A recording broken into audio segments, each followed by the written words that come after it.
My guest this week on the Crested Butte Home podcast is Krista Powers, and she is a third-generation maple syrup producer hailing from Vermont. And what's really cool is that she's taking that maple syrup and doing some different things with it, such as making energy drinks and energy gels based on that maple syrup from Vermont with her company, Vermont Sticky. So we talk about that.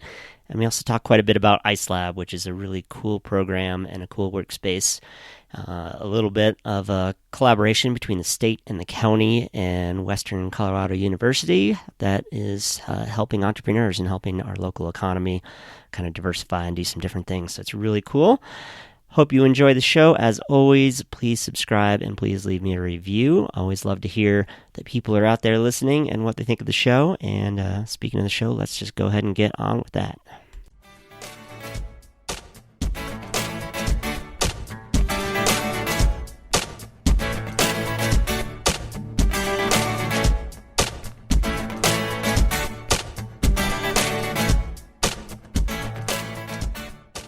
My guest today on Crested Butte's Home podcast is Krista Powers. So, Krista, can you tell us a little bit about yourself and where you're from and all that fun stuff? Yeah, so Krista Powers, I'm actually originally from the Northeast Kingdom of Vermont. I moved to Crested Butte in 99, just trying to get out and explore the Rocky Mountains and ski some powder, champagne powder.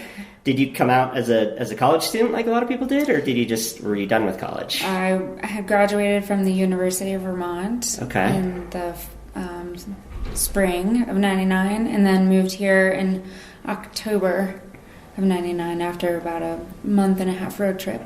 So were you just cruising around on the road trip looking for a place to land? You got it. The typical. Yeah. Rolled into town, set up a tent, and that night it snowed 4 inches on us, and came into town to get a cup of coffee at the old bakery. And saw someone like towing another truck up Elk Avenue. And everyone was just elated with that, first snow of the season, happiness, and it was home. Wow. Yeah. Yeah, you're definitely not the first who has a story that's like that. It's really cool the way this place can just draw people in, and here we are. Yeah, exactly. Almost 20 years later. Yeah. So that's how you got here. So, I mean, were you planning to lay down roots, or were you just going to stay for a year or two and then you stayed here? Yeah, I didn't think that I would get sucked into the Colorado Rockies like I did. But I was almost immediately just enamored and so excited to get out and explore the mountains, and there was no going back. Yeah. So I assume, being from Vermont, then you grew up skiing, and what else did you do in Vermont? I grew up skiing, but my first passion, in the winter, was playing basketball. Oh. Yeah, so... as I entered into my college year, my high school years, coaches, they didn't want us to go and ski in fear of getting injured. Sure. Yeah, so skiing definitely took the back burner. Yeah. In high school, but then picked it up again in college, or did you play basketball still through college? I picked it up in college again. Actually, my brother taught me how to snowboard in 95. Okay. Which basically means he accompanied me on the chairlift and then said, go. Yeah, for down sure. a Black Diamond for my first round. Well, I've heard that the steeper ones are actually easier on a snowboard, but I haven't snowboarded that much. It's been a while. Yeah, I ski. I'm a much better skier, and I love to ski. There you go. There you go. So what did you end up doing when you got here then, for work and whatever else? It's the typical kind of piecemealing it together. Okay. 3 jobs. My first winter, I was working at the Brick Oven Pizzeria in the old Grub Steak building. Nice. Mountain Colors. Nice. And I was teaching at ski school, teaching snowboarding. Okay. Well, that's cool that all those businesses are still here too. Yeah. So some things don't change. Yeah. But more recently, you started a business, so let's talk about that. Yeah.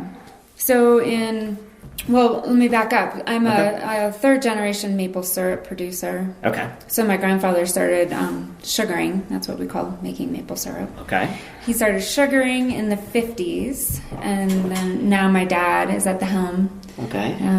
Sharing his knowledge with cousins and my brother and myself.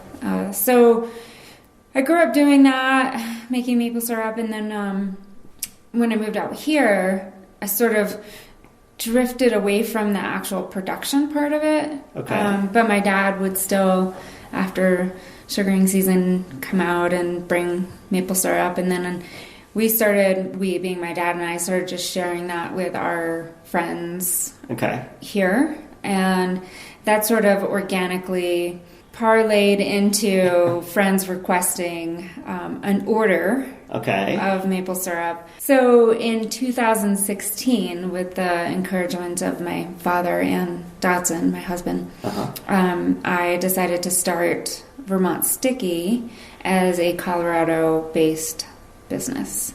Okay. So, it's basically, I now have returned to the roots of producing the syrup. So I go back east for sugaring season, or part of it. Okay. And then return with a load of maple syrup. And how much is a load? Are we talking like a U-Haul's worth? What are we talking? Yeah, it's usually like, over the course of multiple trips, usually done by myself, my dad, and then sometimes just shipped on pallets via freight. I get around 1,000 gallons shipped out. Okay. Okay. Yeah. That sounds, I'm like trying to picture how big that would be. That sounds like a lot, actually. That's a lot of like 40-gallon drums if you want to put it in that. Okay. Yeah. And is that how it's being shipped out, or is it already in the smaller packages that you sell? Yeah, so both. Okay. I get it. I have some that I bring out in drums, and that is what I supply a lot of the restaurants with. Okay. Around here, in health food stores and stuff. I work out of those drums. And then I do all the bottling in Vermont at our facility, at our sugaring facility back there. Gotcha. So all the actual smaller containers are all bottled back east. Okay. So before you started Vermont Sticky, where was all that syrup going in Vermont? Or were you just or was your dad not producing as much, or how did that? Yeah, good question. So most of our syrup, even still today, goes to a large packaging company. Okay. Which is, I liken it to the dairy industry, or more romantically the wine industry, where a lot of small like vineyards, they don't have like their own label or their own like bottling facility, so they'll sell their wine to a bigger company that then will buy from all of the small time producers. Yeah. And then in the case of maple syrup, they blend it in huge vats. Sure. To get a uniform color and flavor. Okay. And then they bottle it and put their label on it and ship it. Yeah. All around the world. Yeah. So I'm just taking a small portion of what my family actually produces. Okay. So we make about 7,000 gallons, and I'm taking about 1,000 gallons right now. Gotcha. So, and the way that works is you could continue to grow and take more of that share, so to speak. Exactly. Gotcha. Yeah. Cool. Well, and you kind of talked about it, but and I think I've probably seen a documentary or something. But so let's go through the quick version of maple syrup. Yeah, it's pretty fascinating, really. So to make maple syrup, it happens in the spring, and it's before the trees bud out. Okay. But the days are starting to get longer and warmer. All right. But you still have cold nights. Okay. So the most ideal temperature is like a below freezing night, and like a hard freeze would be good. Like a, 0 to 10 degrees would be great at night. Okay, really quite cold. Right? Yeah, quite cold. But it would do even, into the mid-20s. But it's better to have a hard freeze. And then in the day, that temperature would rise to, ideally somewhere in the 45 degree range. Okay. And that can vary, just like it does out here. If you have a cloudy day, it's a lot cooler. It feels a lot cooler. Sure. And if you have that sun that comes out, it just feels so much warmer. Yeah. Same thing there. So it's a range, but it is better to have cold nights and warm days. And that actually creates that freeze thaw creates a reaction in the tree, and the pressure that it creates when it thaws is what allows the sap to come out of the tree. Okay. And so then you collect the sap, and it comes out mostly as water. So it comes out like 2.5% to 3% sugar. So that's like a mildly sweet water, basically. And then you have to reduce it. So it's about 45 gallons of sap to make 1 gallon of maple syrup.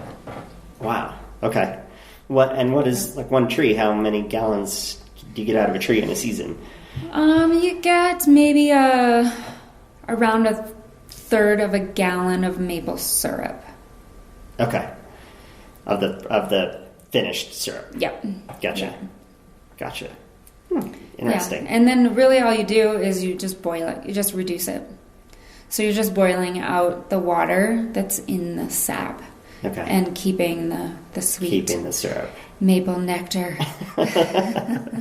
Nice.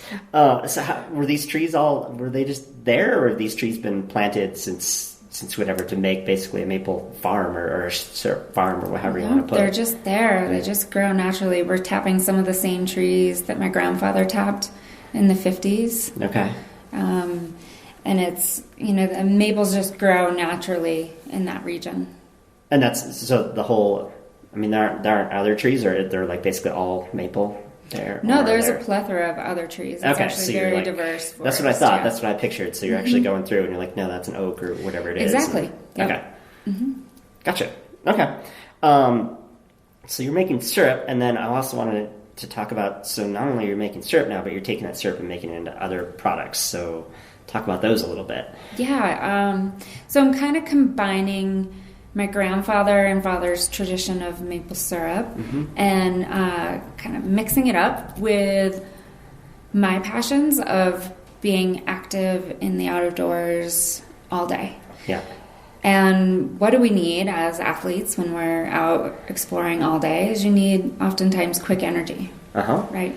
So we look to the powdered Gatorades, if you will, or, sort of those products that are on the market to throw in your water bottle and mix up and take out on your bike ride.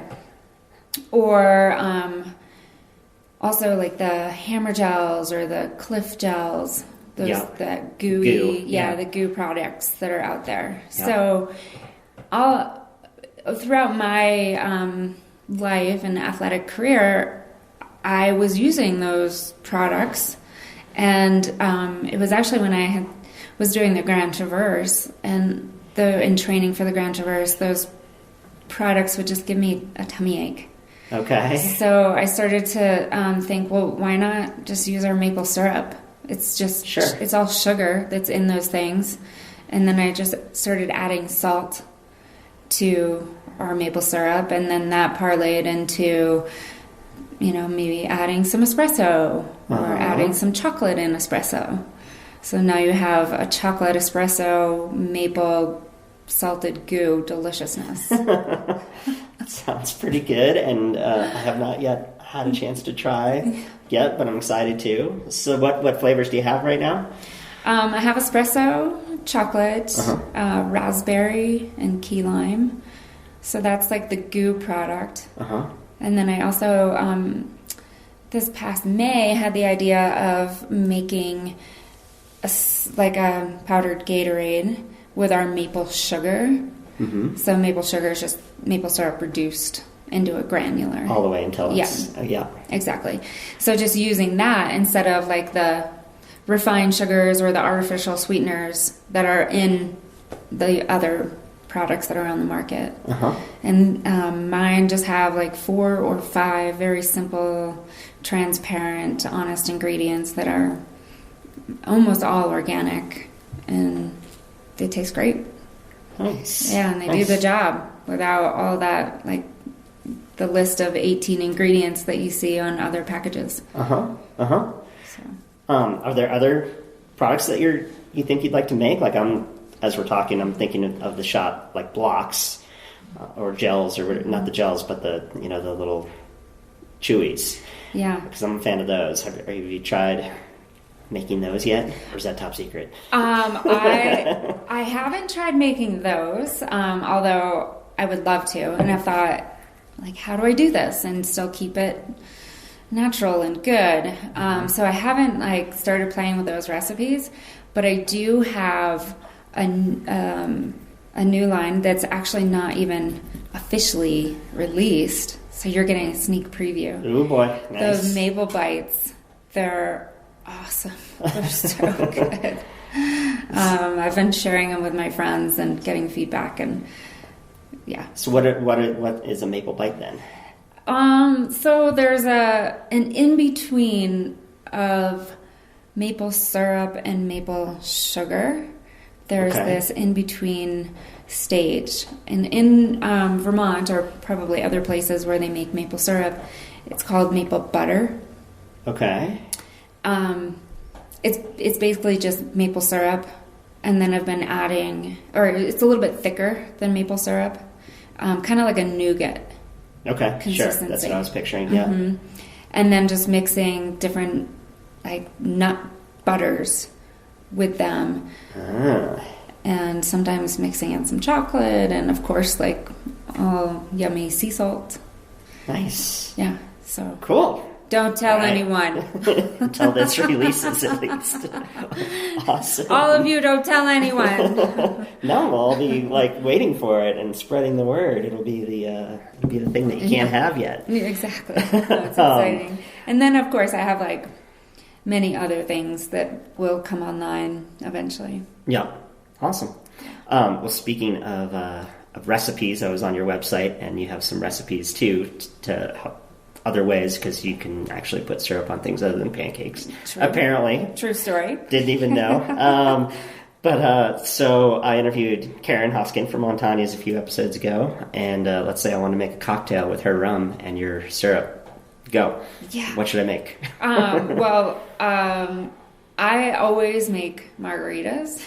Okay. But Karen actually, for years, was working with my dad and would buy syrup. I was wondering about that. Yeah, I think she just changed recipes, or I'm not sure why they went away. But anyway, so a margarita, instead of buying like a pre-mix. The sweet and sour mix or whatever. Yeah, you just buy, I buy the Santa Cruz lime concentrate. So it's just lime juice. Okay, And you're basically making your own... like Simply Limeade. Have you ever had those? Yeah, it's been a while. Yeah, so you're basically just like, instead of making or buying like mixer, you're making your own mixer with maple syrup and that lime juice. Okay. And then you can add water or soda water, whatever you like. Sure. And then you just mix that with your tequila, and then you've got voila. A different... Yeah, there's a recipe on my website. Okay. Yeah, or old fashions are a great wintertime drink. Just muddle up some orange and a little maple syrup and some whiskey of your choice. Okay. Bourbon. There you go. Yeah. So there's anything you would put any sweetener in, or any simple syrup, you just replace maple. Yeah, see, I was thinking about that, and I've never learned how to make mojitos, but I have a feeling you could make a good mojito somehow with Right. You just muddle the mint with some maple. Yeah. Okay. There you go. Next summer. That's kind of a summer drink. Yeah, I agree. Let's take a quick break.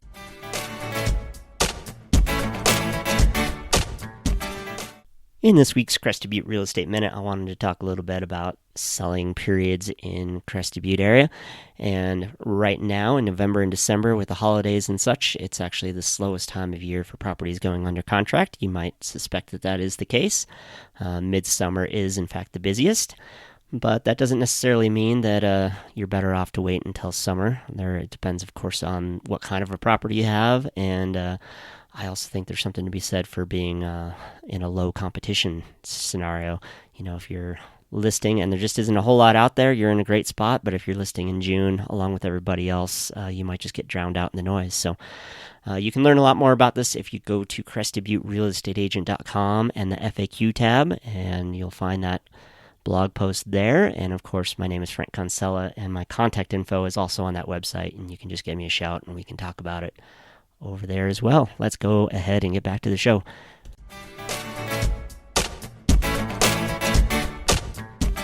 Coming back, one of the things that you're doing with your business is you're part of ICELab. So let's just start with what is ICELab? So ICELab is located on Western's campus, Western State University, I think it's. I think it's Western Colorado University now. I know it's hard to. Western Colorado University. Okay. They just got rid of the state. They just got rid of the state, no more state. So it's located on campus, and it is, well, it's a number of things. It's a place where you can rent office space for a small business. Sure. And then specifically for what I was doing the Accelerator program. Okay. Which is a small business development and mentoring program. It's a 12-week intensive stint where we're on campus 3 full days a week. Okay. And there were mentors from different aspects of business that were kind of giving us a broad brush of what to expect or how to do certain things that a small business owner needs to know. Sure. Like, anything from marketing and sales to like social media to accounting. There was a IIP, intellectual property lawyer that came and spoke with us for a day. So it's, all different facets of small business. And then it culminates in, well, actually, let me go back to that. It is funded partially through an EDA grant. So it's EDA?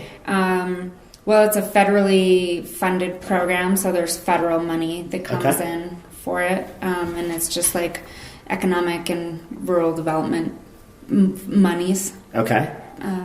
So I think there was a staff of people that wrote grants, and then we received a grant, and it's will have funded, I think, 3 years worth of programming, that one grant, or maybe it was like a group of grants. And in partner with the Small Business Development Center and Western, and I think there was county funding. So the thought is by fostering small business and small business growth, then you're just impacting a rural community by many different factors. Sure. Bringing jobs and bringing just money to a rural community. So that's their the goal behind it. Sure. So they accepted 5 businesses. Accepted, so you had to apply. Yep, you have to apply. Okay. And they accepted 5 businesses, and we went through that 12-week program, which just ended. And it sort of ends with a celebration culmination in Trout Tank. Okay. So it's a spin-off of Shark Tank. Obviously. Yeah. And we had 2 pitches. So it's a pitch event. And you're, it's open to the public, so it's not truly like Shark Tank or anything, and you don't have to ask for funding. It's more of you're talking about your business, and some of the businesses certainly are looking for investors and for funding, which there might be some in the there were basically venture capitalists there that would have potentially funded There were definitely there were definitely venture capitalists there. 3 out of the 5 businesses were looking, or are, I should say, looking for funding. That wasn't necessarily what I was looking for. I'm more interested in finding a commercial kitchen space and potentially bringing on some partners just to help grow the business to the point where I need help. Sure. So that's what I was looking for. Gotcha. Yeah. Gotcha. But it was a super cool event, and it was at the theater at Western. Awesome. And that was just a couple weeks ago, I think, or even less. Yeah. And we did another pitch event in Delta the following week, which was just last week. Wow. So is Delta County involved too, or that just happened to be? It is Delta County. So it's all of Gunnison County and Delta County.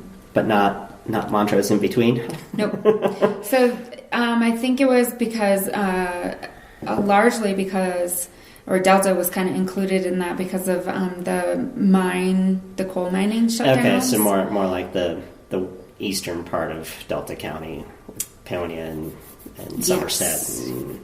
Yep. Okay. Exactly. That actually makes more sense that way, I guess. So going back to these mentors, were they all like from Gunnison and Crested Butte and local, or were these guys coming from Denver or even farther?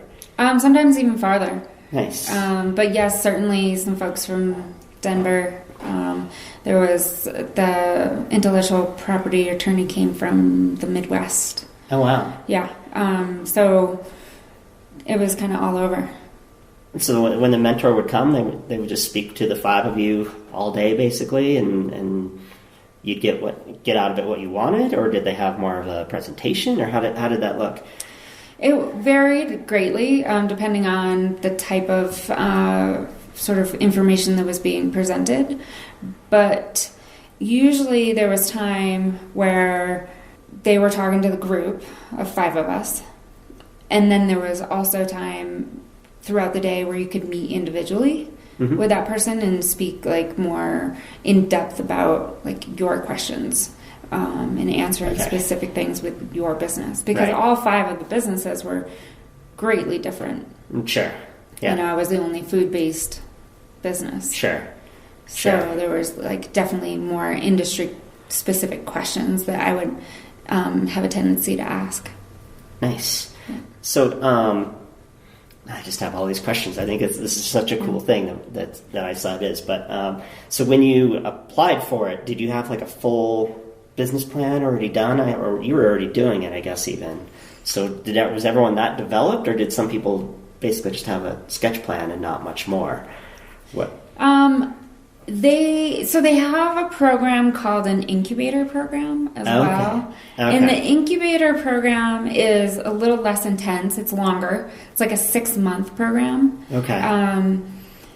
And that is like the bar napkin idea. Okay. And they help you bring it sort of to a functioning sort of business. So if you're more in like the idea phase of your business, then you might want to consider the incubator program. Okay. And then that one anyone can get into. Gotcha. Yeah. That makes sense. And you can even do it remotely.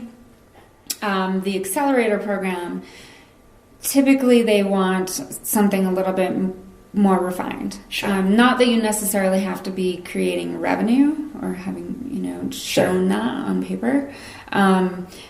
But more than just just a napkin sketch. Yeah. That makes sense. Yeah. And then you said too, so they've got these offices basically on the Western campus, and can anyone be that, or do you have to at least be in the incubator, or just anyone can rent these offices basically? Anyone can rent them. Yeah, it's Awesome. just like a group communal workspace. Sure. And there's different levels. So if you need like private space, you can have your own room and your own office. And that's like a higher tier, of course. Sure. Or if you just need the basics of like, super fast internet, which they have, and then just that collaborative feel of in a workspace with other entrepreneurs. Yeah. Then you can just sort of like pay a smaller fee and come and go. It's 24/7 access. So, but you wouldn't necessarily have your own office or your own desk. Sure. Yep. Were you seeing people like help each other there? Was there quite a bit of collaboration, did you feel like, among the people? Yeah, so we kind of had our little thing going on. It was very collaborative, but also like kind of our thing. Sure. For the accelerator program. But we saw a ton of other like meetings that were happening and community stuff that was happening. And there's like a coffee shop / cafeteria, not cafeteria, like cafe. It's called the Overlook Cafe, where you can get yummy noodle bowls and coffees and stuff like that. So people were always coming and going, and it certainly wasn't just students. There was a lot of community members that would come and go. Awesome. So it was cool to see. Awesome. Yeah, that's really cool. Well, I hope they're able to keep that going. It sounds like a good thing to get some other businesses going and get them the help that's needed, because it's not obviously easy to start a business. It's not easy. Yeah. So, that is really awesome. Well, going on with that too, I mean, so we're here in Crested Butte, and I've interviewed a lot of other entrepreneurs. Like, do you feel like that's a thing here? Are there a lot of other entrepreneurs, and what do you think like the community is like just in general outside of ICELab for people trying to start a business? Yeah, I think I don't know how to compare it to other communities. Sure. But it does seem like there's a fair bit of the population that has decided to, throw their name in the hat and try their own business. Sure. And I think that's probably, partially because you have to be a little scrappy to live here. Right. You have to be creative and make it happen for yourself. Absolutely. And so that lends to starting a business. Yeah. I don't know. I've been in Crested Butte for my adult life, so I don't know how that compares outside of our little valley. Yeah, obviously, but no, and I think you made a good point, and I guess I would also say it's the things that we do. Like we take risks backcountry skiing, for instance. So if you can take that risk, then I guess probably a lot of people feel maybe more comfortable than others taking a risk and starting something too, because it is a big risk, obviously, as you would know, to throw that in. But well, cool. Well, we can, I guess, start wrapping it up a little bit. But Crested Butte is home, and it has been for a long time for you. So why do you still make Crested Butte home? I always say that I moved here for like the adventure. Right? Yeah. I moved here because I wanted to experience the West and the Rockies, and I wanted to ski that champagne powder. But I have stayed because of the community, like hands down. Yeah. This community is phenomenal. Everything from like us all coming together when a friend is sick, sure, to I've seen amazing support in starting this business. And maybe it's because there's a lot of East Coasters here that know what maple syrup is, but people have been so supportive for me in starting this business. But yeah, I definitely stayed because of the community. Yeah. And that's certainly an answer that I've gotten more than once. Not surprisingly, yeah. Yeah, it's special, for sure. It's a thing, but that's why everyone keeps saying it. So, where can people learn more about you and Vermont Sticky? Well, I have a website. It's very basic, but you can get the basics there. And it is in a number of stores, so both our maple syrup and the maple sugar is in like Mountain Earth and Clark's, Chopped Wood, Scouts General, Gunnison Vitamin.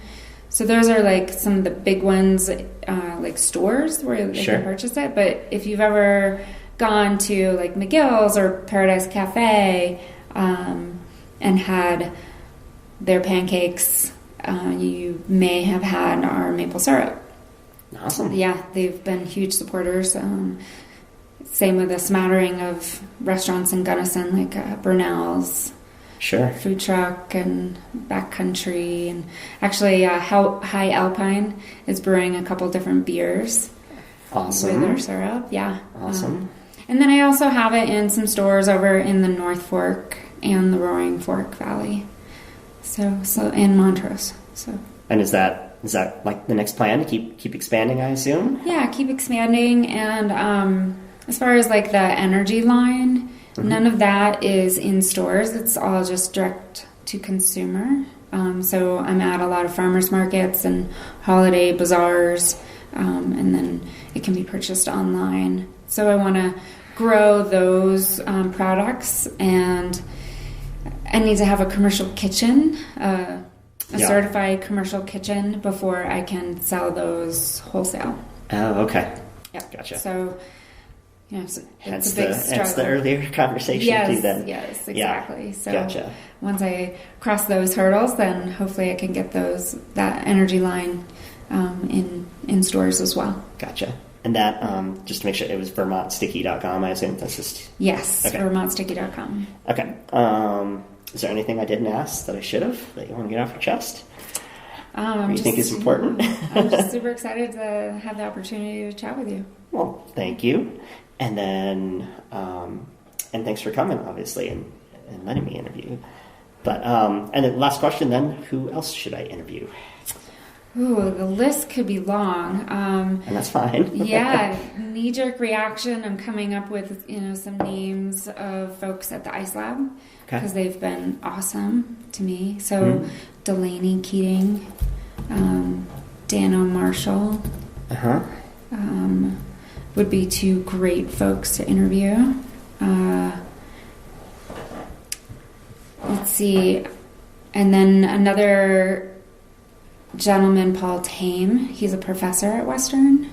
Okay. He would be great. So those are all like Gunny folks. And then I don't know all the folks that you've interviewed on the north end of the valley, but of course, like my husband would be awesome, Dotson Harper. Yep. He's been on the list, but we haven't obviously interviewed yet. Yeah. So him or August with Resource Engineering Group. Sure. I'm sure I could come up with a lot of good names for you. No, those are some good ones. So we'll stick with that. But I think the ICELab one in particular would be interesting to hear, your side versus the the more the I don't know. I guess it'd be teacher-student sort of a relationship. So it'd be cool to hear the other side of that and what they see that program doing. So actually, I was in the program with Courtney and Braden Burton with CB Stop. So they could be great folks as well. Yeah, that would be a good one too. So, well, awesome. Well, thank you so much.